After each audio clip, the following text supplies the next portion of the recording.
মালিককে বলবো, আমার মালিক যখন মাহফিলে নিয়ে আসছেন, আমার মালিক বড় রহমানুর রহিম, যদি তুমি হাত দুইটা মালিকের দরবারে উঠা দেলটাকে ভাইঙ্গা দুই চোখের পানি চাইয়া যদি মালিকের দরবারে মাপ চাওয়ার মতো চাইতে পারো, আমার মালিক শুধু মাফ করবেন তাই না, তোমার আমার গুনাহকে নেকের দ্বারা পরিবর্তন করবে। আল্লাহুম্মা আমিন। এই ঘরের মেয়ে লোকেরা হাত উঠা, ওনার কথা মনে করো, দুই চোখের পানি বালা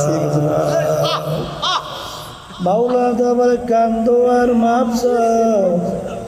যদি কান্না না আসে মনকে বুঝাও ওরে মন, একদিনে ঘরের দরজা দিয়ে নতুন বউ হইয়া উঠছিল রে মন, কত মেয়ে লোকে শরবত খাওয়াইল, কত মেয়ে লোকে বাতাস করলো।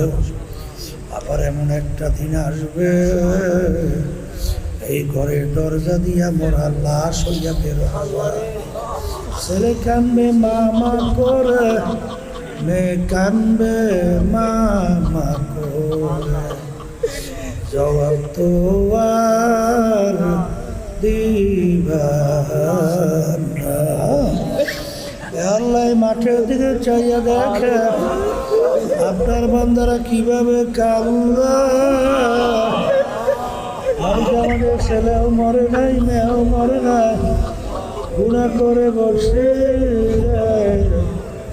মাফ করে দেন গো মাওলা, করে দেন।